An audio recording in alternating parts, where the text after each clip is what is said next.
Hello hi everyone, welcome back to my channel. So guys, me WhatsApp అనేది permanent గా ఎలా delete చేయాలో తెలియకపోతే ఈ వీడియో అయితే చూడండి. సో ఇలా పర్మనెంట్ గా డిలీట్ చేస్తే ఏమైనా ప్రాబ్లం అవుతుందా అంటే గానీ అది ఈ వీడియోలో అయితే మీకు క్లారిటీగా చెప్తాను. సో వీడియో మాత్రం ఎక్కడ స్కిప్ చేయకండి. సో మీ వాట్సాప్ అయితే ఓపెన్ చేయండి. ఇక్కడ మనకి టాప్ రైట్ లో 3 డాట్స్ అయితే ఉన్నాయి కదా, దాన్ని క్లిక్ చేసుకుంటే మనకి ఇలా అయితే ఓపెన్ అవుతుంది. సో ఇక్కడ మనకి సెట్టింగ్స్ అని చెప్పి ఉంది కదా, దాన్ని అయితే క్లిక్ చేసుకుంటే మనకి ఇలా అయితే వస్తుంది. సో ఇక్కడ మనకి స్టార్టింగ్ అకౌంట్స్ అని చెప్పి ఉంటుంది, దాన్ని అయితే క్లిక్ చేసుకోండి. మీరు ఇక్కడ చూడొచ్చు లాస్ట్ ఆప్షన్ అనమాట, డిలీట్ అకౌంట్ అని చెప్పి ఉంటుంది, దాన్ని అయితే క్లిక్ చేసుకోండి. సో మనకి ఇలా అయితే వస్తుంది. సో మీరు ఇక్కడ చూడొచ్చు, if you delete this account అంటే మీరు ఈ అకౌంట్ ని డిలీట్ చేస్తే గానీ the account will be deleted from WhatsApp and all of your devices. అంటే మీ అకౌంట్ అనేది పర్మనెంట్ గా డిలీట్ అయిపోతుంది. అలాగే మీరు వేరే డివైసెస్ లో లాగిన్ చేసి ఉంటే గానీ వాటిలో నుంచి కూడా డిలీట్ అయిపోతుంది. సెకండ్ వచ్చి your messages history will be erased, అంటే మీరు చాట్ చేసుకున్న చాట్ మొత్తం అయితే డిలీట్ అయిపోతుంది. అండ్ థర్డ్ పాయింట్ వచ్చేసి you will be remove from all your WhatsApp groups, అంటే మీరు వాట్సాప్ గ్రూప్స్ లో గానీ ఉండుంటే గానీ వాటిలో నుంచి అయితే ఎగ్జిట్ అయిపోతారు. సో ఫోర్త్ పాయింట్ వచ్చి కొంతమంది వాట్సాప్ లో నుంచి పేమెంట్ అయితే చేస్తారనమాట. సో ఫోన్ పే లో ఎలా అయితే పేమెంట్ చేస్తారో అలాగే వాట్సాప్ లో నుంచి కూడా పేమెంట్ చేయొచ్చు. సో ఆ పేమెంట్ హిస్టరీ అయితే డిలీట్ అయిపోతుంది. అండ్ లాస్ట్ పాయింట్ వచ్చేసి మీరు వాట్సాప్ అకౌంట్ ద్వారా మీరు ఏమైనా వాట్సాప్ ఛానల్స్ కానీ క్రియేట్ చేస్తుంటే గానీ అవన్నీ డిలీట్ అయిపోతాయి. సో ఈ 5 పాయింట్స్ అనేది చాలా ఇంపార్టెంట్ అనమాట. సో ఈ 5 పాయింట్స్ తెలియకుండా మీ వాట్సాప్ అకౌంట్ కానీ డిలీట్ చేస్తే మీ చాట్ హిస్టరీ, పేమెంట్ హిస్టరీ, అలాగే మీ వాట్సాప్ ఛానల్స్, అలాగే వాట్సాప్ గ్రూప్స్ ఇవన్నీ అయితే డిలీట్ అయిపోతాయి. సో ఈ 5 పాయింట్స్ అనేది తెలుసుకోవడం చాలా ఇంపార్టెంట్ అనమాట.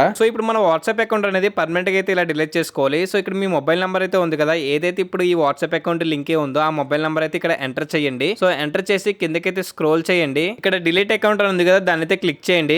ఇలా క్లిక్ చేస్తే మనకి ఇలా అయితే ఓపెన్ అవుతుంది. సో మీరు ఇక్కడ రీజన్ అయితే సెలెక్ట్ చేసుకోవాలి, ఎందుకు వాట్సాప్ అకౌంట్ అనేది డిలీట్ చేస్తున్నారని. సో మీరు ఇక్కడ క్లిక్ చేస్తే కొన్ని ఆప్షన్స్ అయితే వస్తాయి. సో ఇక్కడ లాస్ట్ లో నేను అదర్స్ అని ఉంది కదా, దాన్ని అయితే సెలెక్ట్ చేసుకుంటున్నా. అండ్ కింద వచ్చేసి అది ఆప్షనల్ అనమాట, అది ఇచ్చినా ఇవ్వకపోయినా పర్వాలేదు. అండ్ ఇక్కడ కింద డిలీట్ అకౌంట్ అని ఉంది కదా, దాన్ని అయితే క్లిక్ చేసుకుంటే మనకి ఇలా అయితే ఓపెన్ అవుతుంది. సో ఇదే మీకు ఇంకా ఫైనల్ స్టెప్ అనమాట. ఇక్కడ మీరు డిలీట్ అకౌంట్ అనేది క్లిక్ చేయగానే మీ వాట్సాప్ అకౌంట్ అనేది పర్మనెంట్ గా అయితే డిలీట్ అయిపోతుంది. సో మళ్ళీ మీరు బ్యాకప్ అయితే చేయలేరు. సో నేను దాన్ని అయితే క్లిక్ చేస్తున్నాను. మీరు ఇక్కడ చూడొచ్చు, నా వాట్సాప్ అకౌంట్ అనేది పర్మనెంట్ గా అయితే డిలీట్ అయిపోయింది. సో ఇలాగైతే మీ వాట్సాప్ అకౌంట్ అనేది పర్మనెంట్ గా డిలీట్ చేసుకోవచ్చు. మళ్ళీ ఇదే నెంబర్ తోటి మళ్ళీ వాట్సాప్ అకౌంట్ అయితే క్రియేట్ చేసుకోవచ్చు, ఏ ప్రాబ్లం అయితే ఉండదు. సో వీడియో అయితే ఇంతకేసి మీకు ఈ వీడియో కానీ ఇన్ఫర్మేటివ్ అనిపిస్తే వీడియోకి ఒక లైక్ వేసుకోండి, అలాగే మన ఛానల్ సబ్స్క్రైబ్ చేసుకోండి. ఇలాంటి వీడియోస్ కోసం మళ్ళీ కలుద్దాం ఇలాంటి ఇంకో వీడియోలో. Until then take care, bye.